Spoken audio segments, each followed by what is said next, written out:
본문은 출애굽기 26장 15절부터 30절까지 보겠습니다. 제가 어떤 내용이 있는지 읽겠습니다. 여러분 같이 눈으로 따라오시면 고맙겠습니다. 또 너는 성막에 쓰기 위해 시팀나무로 널빤지들을 만들어 세우되 한 널빤지의 길이는 10규빗, 한 널빤지의 너비는 1규빗 반으로 하며 한 널빤지의 촉 2개를 내되 서로 맞닿도록 가지런히 내고 성막의 모든 널빤지를 위해 그와 같이 만들지니라. 너는 성막에 쓰기 위해 널빤지들을 만들되 남쪽을 향한 남쪽 면의 널빤지 20개를 만들고 그 20개의 널빤지 밑에 은으로 밑받침 40개를 만들지니 곧 이 널빤지 밑에도 그것의 두 촉을 위해 밑받침 2개를 만들고 저 널빤지 밑에도 그것의 두 촉을 위해 밑받침 2개를 만들지니라.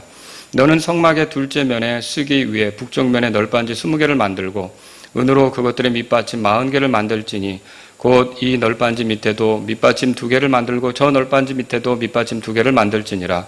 너는 서쪽을 향한 성막의 면들에 쓰기 위해 널빤지 6개를 만들고 두 면에 있는 성막의 모서리들에 쓰기 위해 널빤지 2개를 만들어서 그것들을 밑에서 함께 연결하고 그것의 머리 위에서 한 고리에 함께 연결하여 그것들 2개를 다 그와 같이 만들고 그것들이 두 모서리가 되게 할지니라.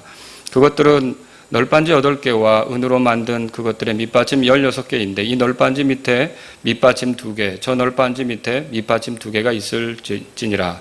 너는 시팀나무로 가로막대기들을 만들되 성막의 이쪽 면에 널빤지들을 쓰기 위해 5개, 성막의 저쪽 면에 널빤지들을 쓰기 위해 5개, 서쪽을 향한 두 면을 위해 성막의 면에 널빤지들을 쓰기 위해 5개를 만들지니라.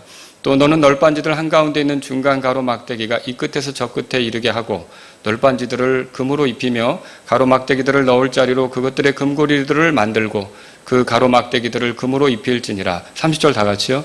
너는 산에서 내게 보여준 성막의 양식에 따라 성막을 세울지니라. 아멘. 자, 오늘은 15절에 보시면 널빤지들 이렇게 나옵니다. 그래서 그 제목으로 여러분에게 말씀드리겠습니다. 널빤지들. 자, 저희가 수요일 날마다 출애굽기를 보고 있어요.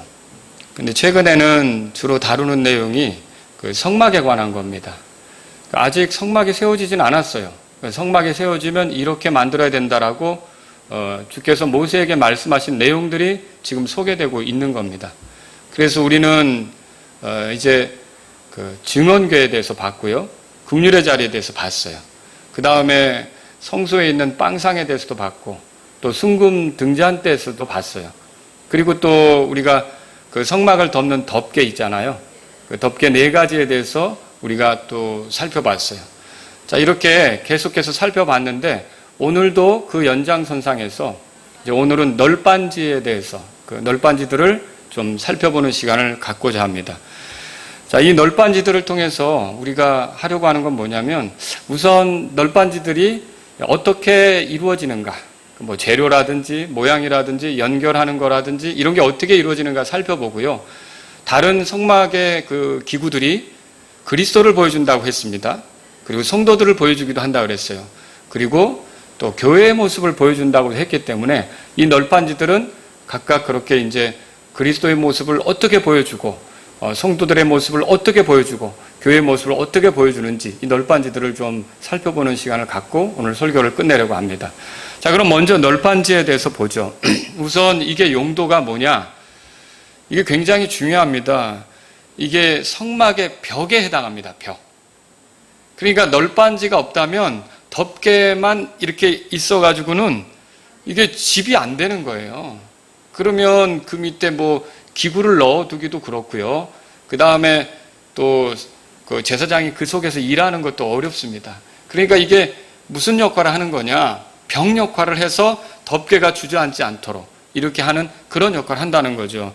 그래서 그 15절에 오늘 본문에 보면 성막에 쓰기 위해 시팀나무로 널빤지를 만들어 세우다 그랬어요. 성막에 쓰기 위해 만들어 세우라 그랬어요. 그러니까 성막에 쓰기 위해 이 말은 뭐냐면 이게 굉장히 성막에서 중요한 역할을 한다는 거예요. 이거를 빼버리면 그 안에서 제사장들이 역할을 못하는 거예요. 여러분 지붕이 무너져 내렸는데 그 안에서 무슨 일을 할 수 있겠어요. 그래서 이게 벽을 세우는 그런 역할을 널빤지들이 한다. 이렇게 보시면 되겠습니다. 하나님의 집에 벽을 세우는 것이다. 자, 두 번째로 이게 재료가 뭐냐라고 보면 15절에 보니까 그 성막에 쓰기 위해 시띠나무로 만들라 그랬어요. 그 널빤지들을 만들라. 그래서 시띠나무가 주 재료가 되는 거예요. 근데 29절에 보니까 이렇게 써 있어요. 널빤지들을 금으로 입히며 그렇게 돼 있어요. 그러면 이건 뭘 얘기하는 거냐면 주재료는 시띠나무지만 이걸 금으로 입혀서 이제 세우게 된다, 만든다 이런 걸 우리가 알 수 있는 거죠. 그래서 재료는 두 가지예요. 그러니까 시띠나무하고 금 이렇게 두 가지로 이 널빤지를 만든다 그렇게 보시면 되겠습니다. 자, 크기는 얼마나 크게 만드느냐 16절에 보세요. 한 널빤지의 길이는 10규빗 그리고 널빤지의 너비는 1규빗 반 이렇게 돼 있어요. 그러니까 길이라 그러면 이렇게 높이 올라가는 거예요. 이게 10규빗이에요. 그리고 너비는 1규빗 반 이렇게 되는 거죠. 자, 그러면 이게 10규빗이라고 하면 오늘날로 환산하면 자, 1규빗이 여기까지라고 그랬잖아요. 이게 한 45cm 정도 된다고 보면 대략 한 4.5m 올라간다고 보시면 되는 거예요. 그러면 4.5m면 우리 지금 사는 건물, 여러분이 집에 가서 바닥에서 천정까지 대보시면 보통 한 2m 30 정도 나오거든요. 그렇게 볼 때 2층 건물이다. 이렇게 2층 건물 높이로 올라간다. 이렇게 보시면 되겠죠. 그리고 여기 폭은 또 1규빗 반이니까 한 67.5cm, 뭐 약 68cm 정도 이렇게 거리가 나오는 걸로, 그 길이가 나오는 걸로 여러분이 그렇게 보시면 되겠습니다. 근데 널빤지 두께는 얼마로 해야 되는지는 성경에서 정확하게 말해주지는 않고 있어요. 이제 이것은 우리가 정확히 나오진 않는데 길이하고 너비는 명확히 제시되어 있다. 그렇게 보시면 되겠어요. 자, 그러면 널빤지는 몇 개를 만드느냐? 개수가 나오죠. 개수. 자, 18절에 보세요. 18절에 보면 너는 성막에 쓰기 위해 널빤지들을 만들 때 남쪽을 향한 남쪽 면에 널빤지 20개를 만들라고 그랬어요. 그러니까 그 성막이 이렇게 있으면 이 남쪽 면에 널빤지가 몇 개가 들어가는 거예요. 20개가 들어간다. 그렇게 돼 있고요. 20절에 보시면요. 20절에도 너는 성막의 둘째 면에 쓰기 위해 북쪽 면에 널빤지 20개를 만들고 그러면 남쪽에도 20개, 북쪽에도 20개. 그리고요. 22절에 보세요.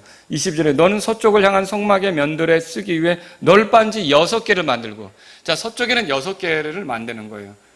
그럼 도합 몇 개죠? 46개가 되죠. 그런데 모서리에 2개가 있는 거예요. 그래서 남쪽에 20개, 그 다음에 북쪽에 20개, 서쪽에 6개. 그리고 이 서쪽하고 북쪽을 잇는 부분, 그 다음에 서쪽하고 또 이 남쪽을 잇는 부분, 이렇게 해가지고 그 모서리 2개가 추가되니까 모두 48개의 이 널빤지가 만들어진다. 그렇게 보시면 되겠습니다. 자, 그런데 이렇게 볼 때 이 길이를 대략 우리가 생각해 볼 수 있는데 아까 1규빗 반이라고 그랬잖아요.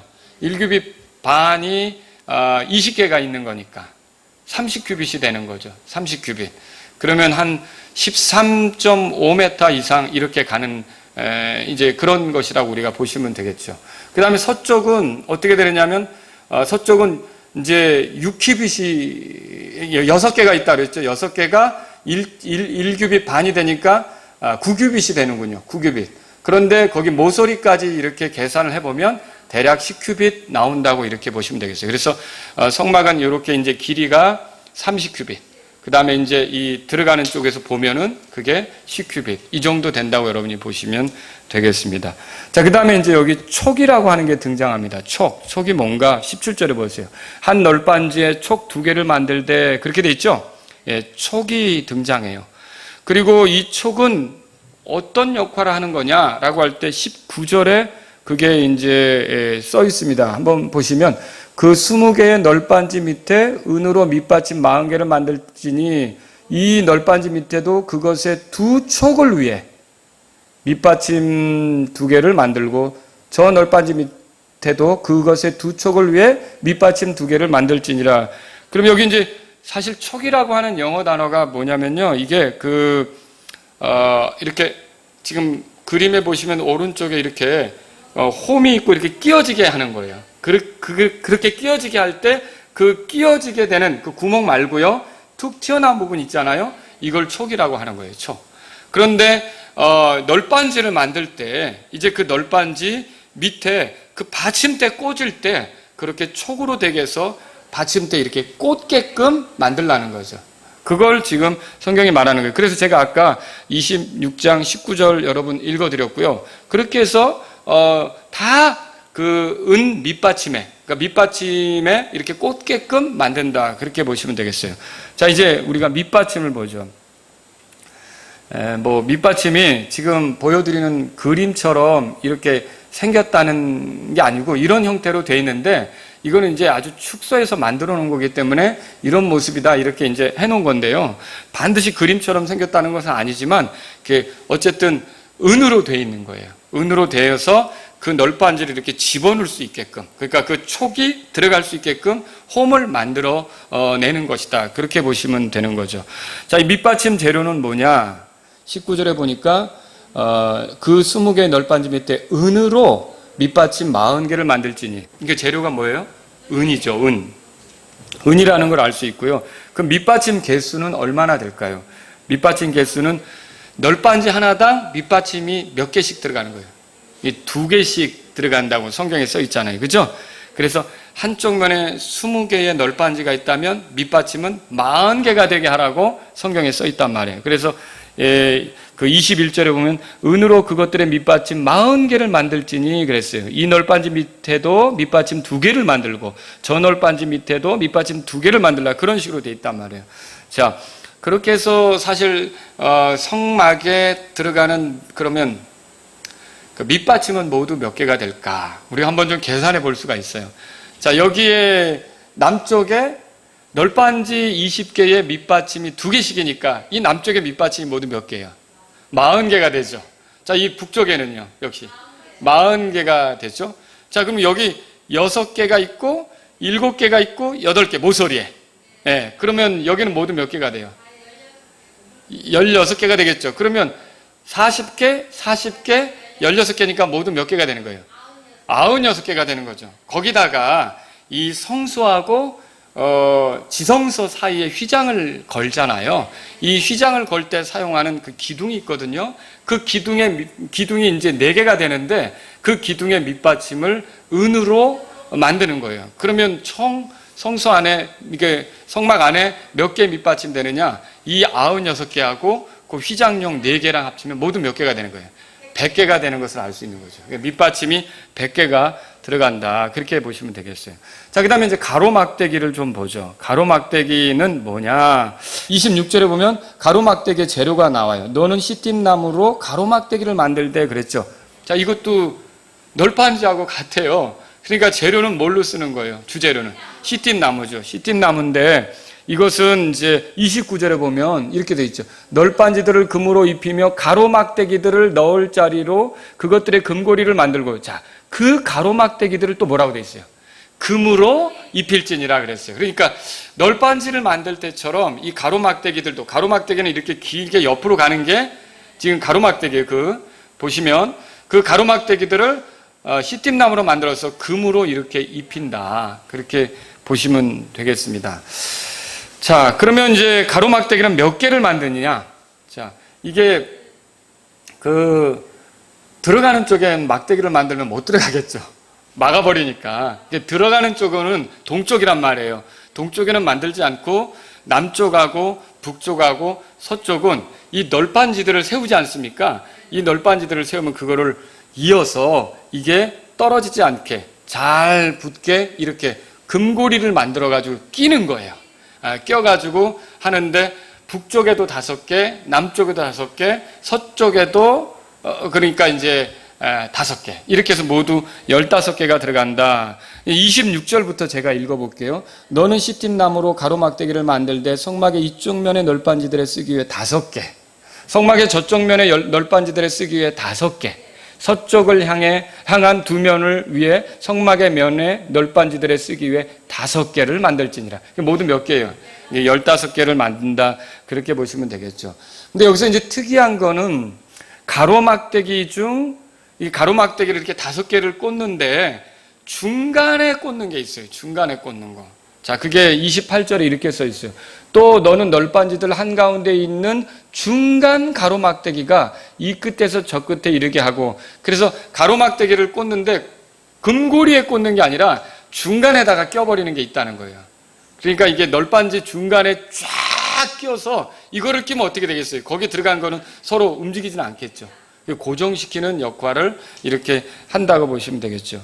그리고 나머지 4개는 금고리에 연결해서 이렇게 이제 쭉 가로막대기를 늘어놓는 겁니다. 그러면 가운데서도 연결이 됐고 금고리로도 이렇게 이제 쫙쫙 연결이 되니까 이게 놀지 않고 더군다나 이제 그 은받침에 착 고정을 시키니까 밑받침에 착착 고정을 시키니까 이게 놀지 않고 안정감 있게 이렇게 세워지게 되겠죠. 그 29절에 보세요. 29절에 널빤지들을 금으로 입히며 가로막대기들을 넣을 자리로 그것들의 금고리를 만들고 가로막대기들은 금으로 입힐지니라. 그러니까 그 금고리에다가 가로막대기를 쫙쫙 연결한다 이렇게 보시면 되겠습니다. 그래서 흔들리지 않게 고정되게 이렇게 한다. 자, 그러면 제가 이제 지금까지 이 널빤지와 또 밑받침과 가로막대기들에 대해서 이렇게 살펴봤어요. 여기서 우리가 배울 수 있는 게 뭐냐? 자, 성막의 기구들을 만들 때, 그 성막의 모든 것을 만들 때 모세의 아이디어에서 나오는 게 아니에요. 그리고 뭐 장인들, 그걸 만들어내는 그런 일하는 사람들의 생각, 아니면 서로 회의해서 이게 더 좋지 않을까, 그렇게 해서 나오는 게 아니에요. 30절 보세요. 30절 다 같이 읽어보겠습니다. 시작. 너는 산에서 내게 보여준 성막의 양식에 따라 성막을 세울지니라. 자, 산에서 너에게 보여준 양식에 따라 성막을 세우라. 그러면 산에서 누가 누구에게 보여준 겁니까? 하나님께서 모세에게 보여준 거죠. 그럼 이 성막을 만드는 어떤 뭐 크기라든지 재료라든지 이런 거 다 누가 결정하는 거예요? 하나님께서 결정하는 거죠. 그리고 뭐 개수라든지 이런 것도 다 하나님 결정하시는 거예요. 그렇다면 이런 것이 하나님께서 그렇게 결정해서 이렇게 모세에게 제시하신 거라면 거기에 뭔가 나름 의미가 있다는 거죠. 우리가 그걸 일일이 다 살필 수는 없어도 크게 역시 성경이 예수님에 대해서 말하고 있기 때문에 이 성막의 그 기구인 널빤지 역시 이게 예수님에 대해서 보여준다 이렇게 할 수 있고요. 성도들에 대해서, 그 다음에 교회에 대해서 이렇게 보여준다 이런 것들을 우리가 찾을 수 있다는 거죠. 참 뭐 그런 것들을 많이 이렇게 찾을 수는 없지만 몇 가지만 오늘 중요한 것들을 이렇게 한번 다뤄보고 넘어가려고 합니다. 자, 우선 그리스도를 보여주는 거예요. 이 널빤지가. 자, 널빤지의 재료는 크게 2가지라 그랬죠. 원래 주재료는 시팀 나무고 그걸 금으로 입힌다고 그랬어요.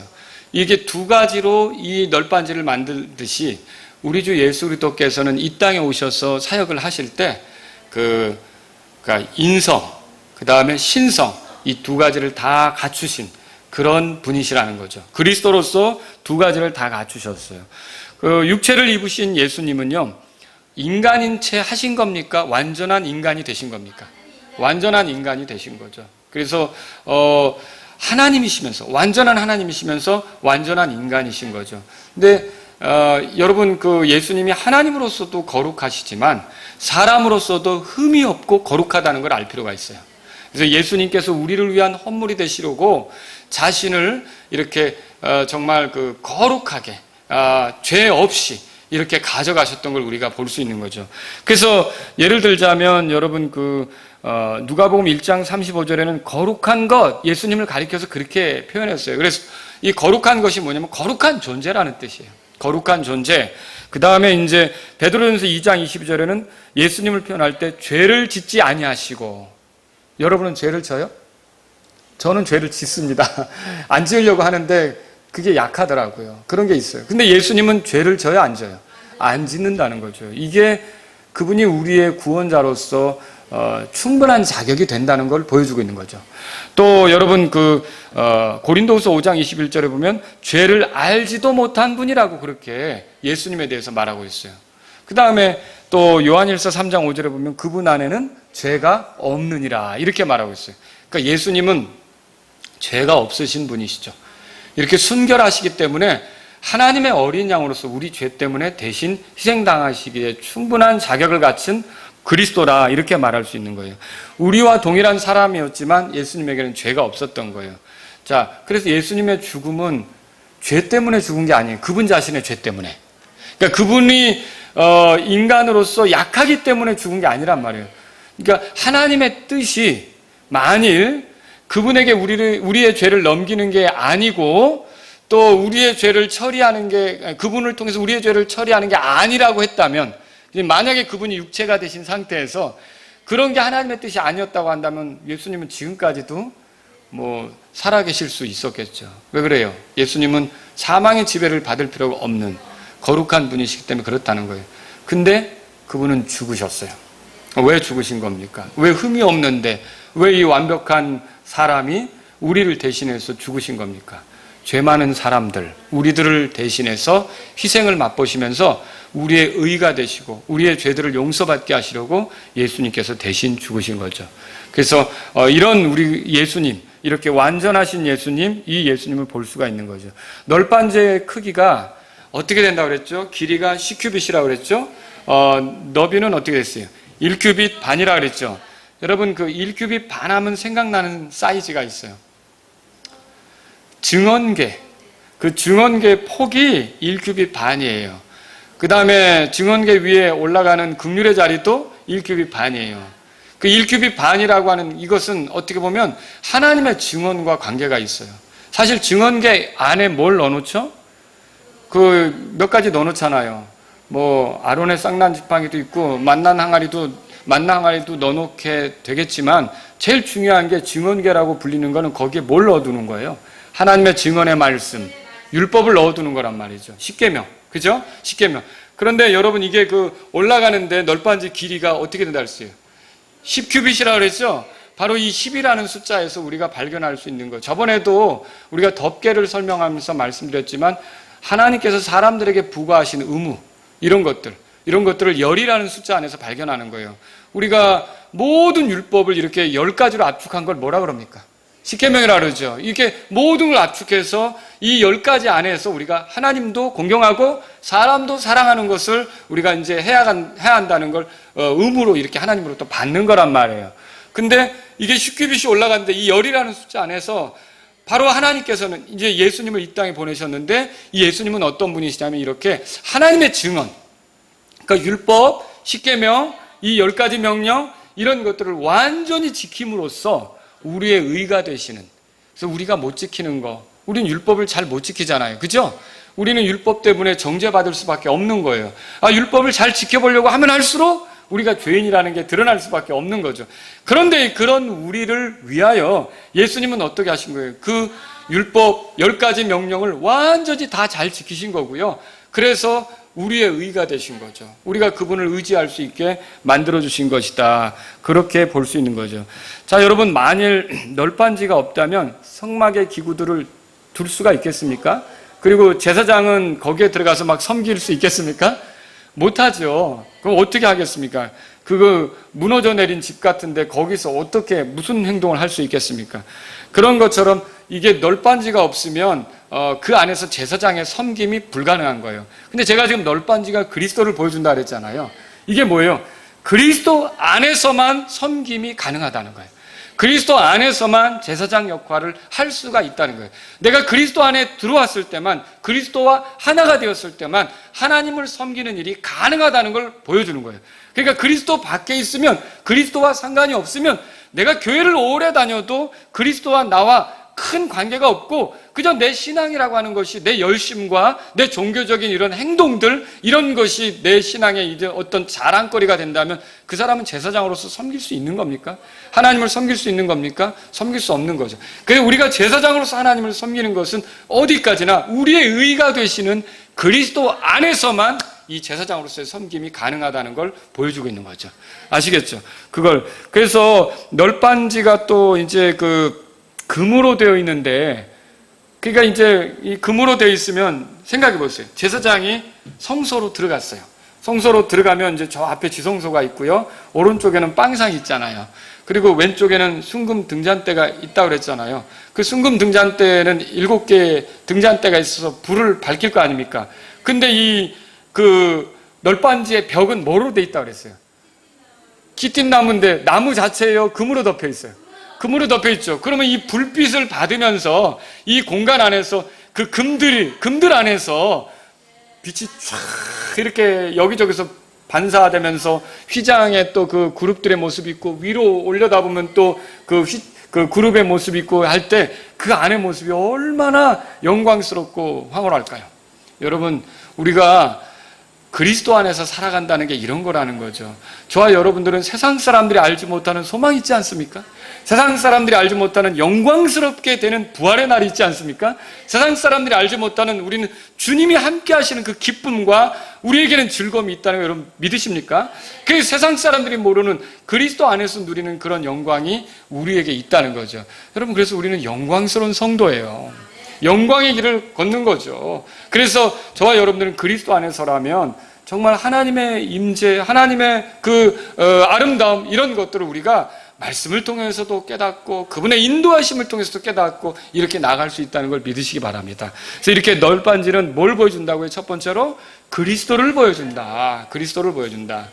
두 번째로 드리고 싶은 말씀은 뭐냐면 성도를 보여준다는 거예요. 성도.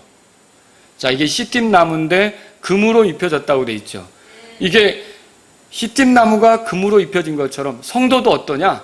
성도인데 이게 그리스도의 의로 덮여진 거예요. 그리스도의 의로 입혀진 것과 같다는 거죠. 금이 널빤지를 싸고 있는 것처럼 그리스도께서 우리를 감싸고 있는 겁니다. 우리는 그래서 그리스도 안에 있는 존재들이라는 거죠. 율법을 다 지키신 그리스도의 의 안에서 살아가는 게 성도예요. 여러분, 그렇게 믿으십니까? 자, 그리고 여기에는 보면은 그 널빤지 밑에는 뭘 두는 거예요? 촉이 있어서 연결되는 게 뭐죠? 밑받침이죠. 이 밑받침이에요. 밑받침은 뭘로 만들어요? 은으로 만든다고 그랬죠. 자, 이 밑받침 자체가 또 뭘 보여주느냐면 대속물이신 그리스도를 보여주는 거거든요. 여러분, 성경에 읽어보면 값을 지불할 때 그때 뭘 쓰느냐면 은을 쓰는 걸 볼 수 있어요. 몇 가지 예를 들어 본다면 아브라함이 사라가 죽었을 때 막벨라 굴을 구하려고 할 때 거기에 있는 밭을 사잖아요. 그때 해쪽 속에 에브론이라는 사람에게 밭을 살 때 은 400개를 지불하고서 그 밭을 사요. 그러니까 은으로 그 밭을 사는 거죠. 그러니까 은으로 값을 지불한 거죠. 여러분, 미디안 상인들이 이집트로 내려가다가 요셉의 형제들을 만났는데 요셉을 파는 거예요. 근데 요셉을 그들이 이제 하나의 그런 이제 상품 가치로 생각해서 데리고 가려고 할 때 값을 주잖아요. 요셉의 형제들에게 값을 주는데 얼마를 줬어요? 은 20을 줬잖아요. 그렇죠? 우리가 성경을 통해 그걸 보잖아요. 그 은은 그렇게 값을 지불하는 것과 관계가 있는 거예요. 또 여러분, 그 종교 지도자들이 예수님을 죽이고 싶었는데 가룟 유다하고 서로 말을 통한 뒤에 너가 이렇게 예수님을 우리에게 넘겨주면 우리가 너한테 값을 주겠다 해가지고 결국 그 가룟 유다에게 그 종교 지도자들이 얼마의 값을 줬어요? 은 30을 줬죠. 이렇게 은이라고 하는 건 값을 지불하는 것과 관계가 있는 거죠. 그렇게 볼 때 여러분, 저와 여러분들이 자, 이게 널빤지가 제가 지금은 이제 성도를 보여준다 그랬잖아요. 이 성도는 뭐냐? 성도의 정의가 여기서 나오는 거예요. 성도는 이 그리스도의 대속물 되심을 통해, 그리스도가 값이 되심을 통해 하나님의 소유가 된 사람들이 성도라는 거죠. 그러니까 그리스도가 대속물로서 자기 자신을 위해 이렇게 지불됐다고 믿는 사람들이 성도가 되는 거예요. 은받침 위에 세워진 널빤지가 결국 하나님의 집을 이루어가는 그런 벽이 되는 거 아닙니까? 우리가 하나님의 집을 세워가는 성도가 되는데 이 성도라는 건 예수 그리스도께서 나의 대속물이 되신다, 이렇게 믿는 사람들이 성도가 되는 것을 알 수 있다는 거죠. 그래서 출애굽기 30장 12절 13절에 보면 내가 이스라엘 자손의 수에 따라 그들을 계수하여 그들의 총수를 조사할 때에 그들은 각각 자기 혼을 위하여 주께 대속물을 드릴지니, 대속물이라는 말이 나왔어요. 이것은 내가 그들을 계수할 때 그들 가운데 재앙이 없게 하려 함이니라. 그들이 드릴 것은 이러하니라. 곧 계수된 자들 가운데 드는 자마다 성소의 세겔에 따라 반세겔을 바칠지니 1세겔은 20게라라. 반세겔이면 은 한 세겔이면 약 은 3돈 정도 되니까 1.5돈 정도 이렇게 은을 이제 낸다고 이렇게 보시면 되겠어요. 근데 이렇게 해서 대속물로 바칠 때 세겔로 낸다고 그랬어요. 그죠? 세겔로 낸다고 그랬어요. 그 다음에 출애굽기 30장 16절에 보세요. 그래서 이렇게 해서 바친 그걸 어디다 쓰느냐? 30장 16절에 보니까 너는 이스라엘 자손에게 속죄의 돈을 취하고, 속죄의 돈을 취하고 그랬죠. 그 돈을 회중의 성막에 섬기는 일에 쓰도록 지정하라. 그리하면 그것이 주 앞에서 이스라엘 자손에게 기념이 되어 너희 혼을 위해 속죄하리라. 그러니까 이렇게 대속물 속전으로, 속죄의 돈으로 이렇게 각 사람이 낸 거 있잖아요. 이거를 모아다가 성막에서 쓰라고 했단 말이에요. 그러니까 사실은 거기에 그 은받침이라고 하는 건 이스라엘 백성이 갖다가 드린 그런 그 속죄의 돈, 이런 그 말하자면 은이죠. 이런 것들을 모아서 이것을 만든다라고 하는 걸 우리가 생각해 볼 수 있는 거예요. 왜냐하면 그 당시에 이렇게 하나님께 바칠 때 돈으로 바친다고 할 때 은으로 이렇게 했던 걸 우리가 레위기 27장 3절이나 이런 데서 볼 수 있다는 거죠. 지금 성막의 널빤지를 만들 때 그들이 드린 은이 사용된다는 걸 생각해 볼 수가 있는데요. 이 널빤지가 성도들을 보여준다면 그리스도께서 그들을 위한 대속물이 되신다는 것을 우리가 알 수 있는 거죠. 그 대속물이 기초가 돼서 서 있는 사람, 그러니까 예수님이 기초가 돼서 서 있는 사람이 성도예요. 성도예요. 교회에 다니지만 아직 성도가 아닌 사람들도 있어요. 그래서 당신이 이렇게 그리스도인 근거가 뭐냐라고 할 때 예수님이 나를 위한 대속물이다라고 대답할 수가 없다면, 그냥 내가 오랫동안 교회 다녔기 때문이다 이런 식으로 말한다면 그 사람은 성도입니까? 아직은 아니죠. 그런데 당신이 성도인 근거가 뭐냐? 나는 사실 하나님 앞에 죄 많은 사람이지만 예수님이 나를 위해 대속물이 되시고 속죄의 돈처럼 나를 위하여 대신 죽으시고 부활하셔서 내가 하나님께 받아들여질 수 있게 됐습니다. 이렇게 말하는 사람이 성도라는 거죠. 여러분 성도가 되셨습니까? 예수님이 실제로 뭐라 그러셨어요? 마가복음 10장 45절에 이렇게 말씀하셨어요. 사람의 아들은 섬김을 받으러 오지 아니하고 도리어 섬기며 자기 생명을 많은 사람의 대속물로 주려고 왔느니라 하시니라. 예수님 자신이 대속물이라고 말한 거죠. 또 바울은 예수님에 대해서 이렇게 썼어요. 디모데전서 2장 6절에 보면 그분께서 정하신 때 증언을 받기 위해 모든 사람을 위한 대속물로 자신을 주셨느니라. 예수님이 무엇으로 자기를 주셨다고요? 대속물로 자기를 주셨다고 돼 있어요. 그래서 이 예수님을 나의 대속물로 믿는 사람이 성도예요. 바로 그 은받침 위에 세워지는 널빤지가 하나님의 집을 이루는 벽이 되는 것처럼 내가 예수님이 나를 위한 대속물이라고 믿는 사람이 바로 이렇게 하나님의 집을 세워가는 데 참여할 수 있는 성도가 된다는 걸 여러분 믿으시기 바랍니다. 이 밑받침으로 인해 널빤지는 쓰러지지 않습니다. 우리가 출애굽기 38장 27절에 가보면 이 은 받침 하나가 어느 정도나 되는지 알 수가 있는데, 자, 은 100달란트로 성소의 밑받침들과 휘장의 밑받침들 모두 100개라고 그랬잖아요. 100달란트로 100개를 만드는 거예요. 그러니까 부어 만들었는데 밑받침 하나에 뭐라고 돼 있어요? 1달란트씩 100달란트로 100개의 밑받침을 만든다고 돼 있죠. 그럼 1달란트가 약 34kg 정도 되는 거예요. 뭐 더 된다고 하는 사람도 있지만 보편적으로 34kg이에요. 그러면 34kg짜리 두 개가 이 받침대를, 널빤지를 받치는 받침대가 되는 거죠. 그게 든든히 받쳐지는 거예요. 거기다가 또 그걸로 끝나는 게 아니라 전부 다 가로막대기로 쫙 연결하니까 얼마나 이게 든든히 서 있겠어요. 그래서 그리스도를 의지하고 섰는 사람은 안전하다는 걸 우리가 이 성경을 통해서 보게 되는 거죠. 자, 첫 번째는 널빤지가 그리스도를 보여준다 그랬죠. 두 번째는 성도를 보여준다 그랬죠. 세 번째는 교회를 보여주기도 합니다. 교회. 자, 널빤지가 이렇게 서로 막 여기저기 막 있는 게 아니라 쫙쫙 붙어요. 마치 어깨를 붙여가지고 이렇게 쓰는 것처럼 말이죠. 그렇게 붙는단 말이에요. 딱딱 붙는 거예요. 자, 이것은 성도들이 이렇게 하나로 연결되는 것, 하나로 만나는 것, 하나로 이어지는 것을 보여주고 있어요. 그래서 이 널빤지를 보면 오늘날 교회가 어떻게 이루어지는지 이런 것들을 발견할 수 있게 되는 거죠. 여러분, 그렇게 해서 널빤지가 이렇게 쫙쫙 모여가지고 이렇게 뭐 남쪽에, 서쪽에, 북쪽에 이렇게 두르잖아요. 그죠? 여기는 이제 입구고 동쪽은. 그러면 이렇게 두르면 요 자체가 뭐가 되는 거예요? 이게 하나님의 집이 되는 거예요. 이 안에 하나님의 기구들이 들어가잖아요. 그리고 하나님 만나기 위해서 이 안에서 제사장이 활동하는 거 아니에요. 이 널빤지들이 연결된 그 안이 하나님의 집이 돼버리는 거죠. 그러니까 이게 뭐예요? 성도들이 모여서 하나님의 집을 이루는 거예요. 이렇게 성도들이 모이는 곳이 교회가 되는데 이 교회야말로 하나님의 집이라는 거죠.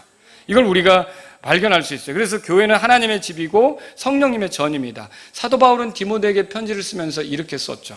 그래서 디모데전서 3장 15절에 한번 보죠. 그러나 내가 오랫동안 지체하면 내가 하나님의 집에서 어떻게 처신해야 할지 내가 알게 하려 하노니. 자, 하나님의 집에서 어떻게 처신해야 할지 알게 하려고 한다. 이렇게 말했잖아요. 근데 하나님의 집이 뭐냐?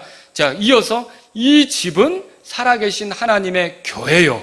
진리의 기둥과 터니라. 그러면 바울의 이 진술에 의하면 교회가 뭐라는 거예요?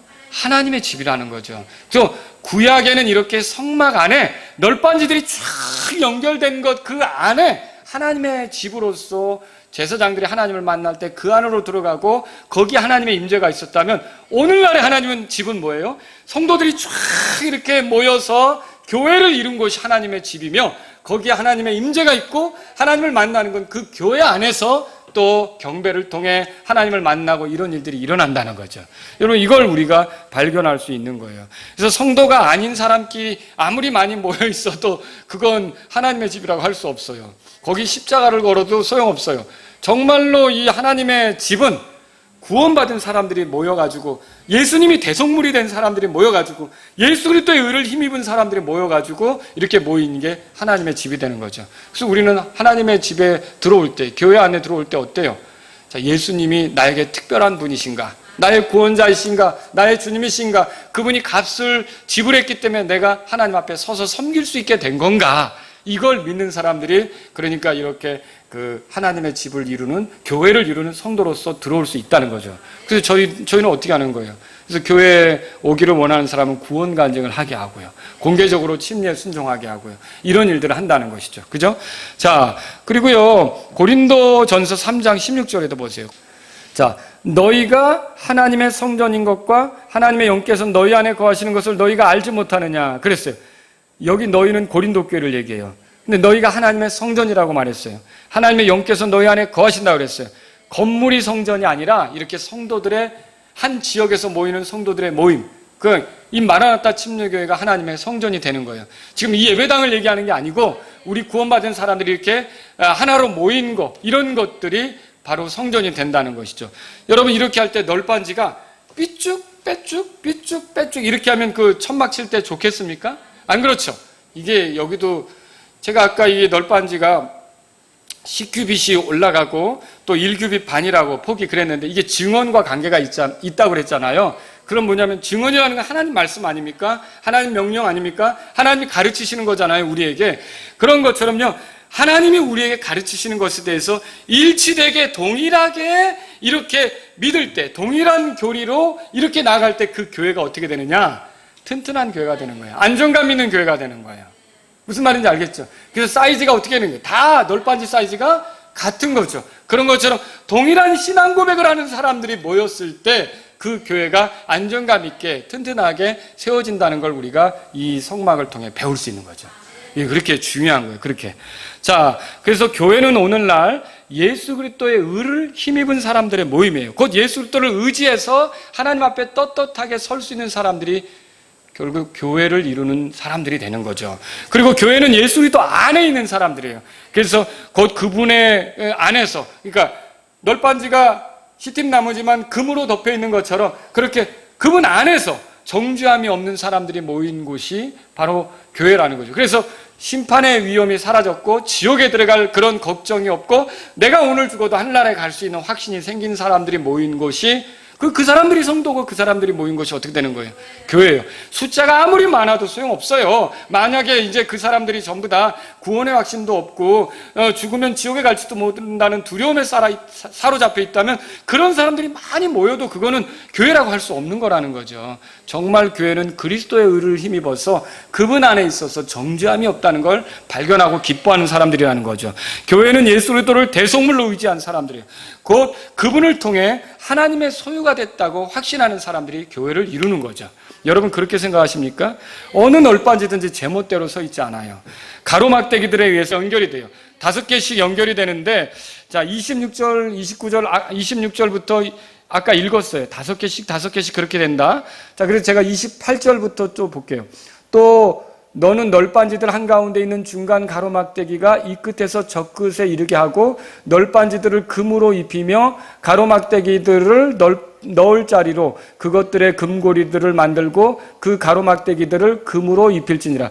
긴데 제가 밑에 이제 두 구절만 이렇게 읽은 거예요. 가로막대기들이 뭐냐? 이 교회를 견고하게 묶는 거예요. 묶는 건데, 물론 우리 교회를 견고하게 묶으시는 분이 예수 그리스도예요. 우리는 다 누구 때문에 만난 거예요? 예수 그리스도 때문에 만난 거죠. 우리 사는 환경도 달랐어요. 자라온 환경도 달랐어요. 출신도 달랐어요. 배운 것도 달라요. 직업도 달라요. 성씨도 달라요. 그런데 우리가 이렇게 모인 건 누구 때문에 모인 거예요? 예수 그리스도 때문에 모인 거죠. 그래서 이 가로막대기도 어떻게 보면 예수님을 보여주는 거예요. 예수님에 의해서 우리가 하나가 되었다는 것을 보여주는 거죠. 그런데 그럼에도 불구하고 우리가 가로막대기를 가만히 들여다보면 이게 성도들의 모습도 보여주고 있더라고요. 여러분, 가로막대기는 그 아까 중앙 가운데다가 하나 긴 것을 꽂는다 그랬죠.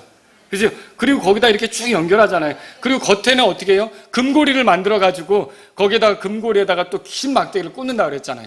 밖으로 보이는 건 이제 4개를 꽂는 거고요. 안에는 하나가 들어가는 거잖아요. 자, 그럼 오늘날 교회가 그러니까 하나님의 집이 가로막대기로 견고하게 되는 것처럼 교회를 견고케 하는 게 있어요.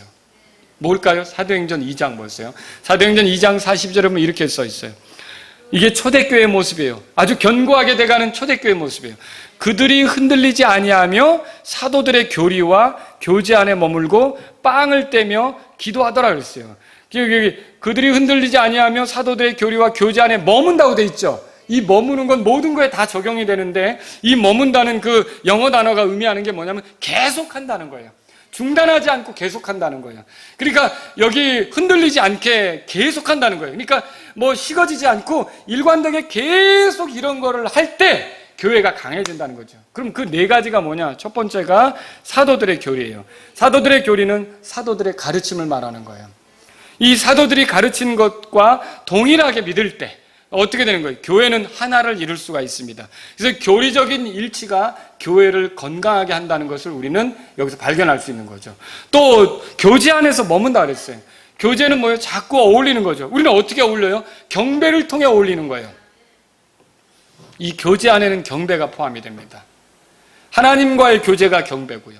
우리 같은 지체들끼리 같이 이렇게 나아가는 거 있죠. 이게 서로 이 교제하는 게 경배고요.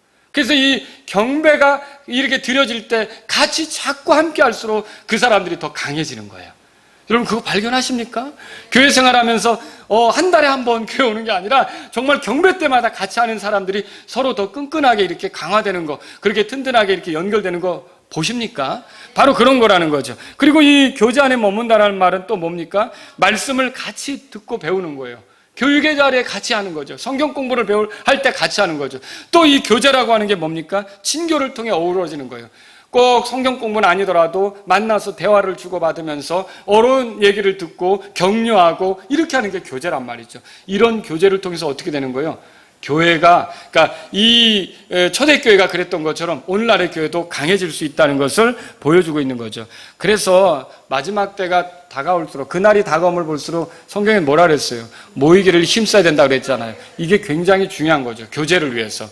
세 번째는 뭐예요? 빵을 뗀다는 것인데, 이게 주의 만찬과 관계가 있습니다. 여러분, 교회가 실행해야 될 것 여러 가지 있는데 규례로서 실행해야 될 건 2가지가 있어요. 첫째는 침례고 하나는 주의 만찬이죠. 이렇게 주님이 우리더러 하라고 하신 것을 우리가 실행해 나갈 때, 같이 그걸 실행해 나갈 때, 그 주님이 말씀으로 우리에게 주신 것들, 명령으로 우리에게 주신 것들, 이렇게 그렇게 하라고 가르치신 것들을 함께 실행해 나갈 때 그 교회가 건강한 교회가 되는 거죠. 강한 교회가 되는 것을 우리가 발견할 수 있다라고 하는 것이죠. 기도한다는 건 뭐예요? 서로를 위한 중보기도를 하고요. 그리고요, 교회 사역을 위해 함께 중보기도 하고 같이 기도하고, 이런 기도가 계속적으로 끊이지 않고 이렇게 흔들리지 않고 이렇게 갈 때 그 교회가 어떻게 되는 거예요? 강한 교회가 된다는 거. 우리가 이 가로막대기 4개를 통해서 발견할 수 있는 게 그런 거라는 것이죠. 그리고요, 이제 제가 지금까지 가로막대기 4개 얘기를 드렸는데 보이지 않는 게 하나 있다 그랬죠. 그 안에 들어가 있는 거 있죠. 자, 골로새서 3장 14절에 보세요. 자, 이 중간에 박힌 그런 가로막대기처럼 우리 각자 안에 있어야 될 게 있어요. 그게 뭐냐면요, 사랑이라는 거예요. 자, 골로새 3장 14절에 이 모든 것 위에 사랑을 입으라. 사랑은 완전하게 매는 띠니라. 사랑으로 인해서 교회가 더 단단해진다는 것을 우리가 성경을 통해 보는 것이죠. 에베소 4장 2절 3절에 보면 이 비슷한 말씀이 나오는데 뭐냐면 모든 겸손과 온유와 오래 참음과 사랑 안에서 서로 참아주며 화평에 매는 띠로 성령이 하나 되게 하신 것을 힘써 지키라.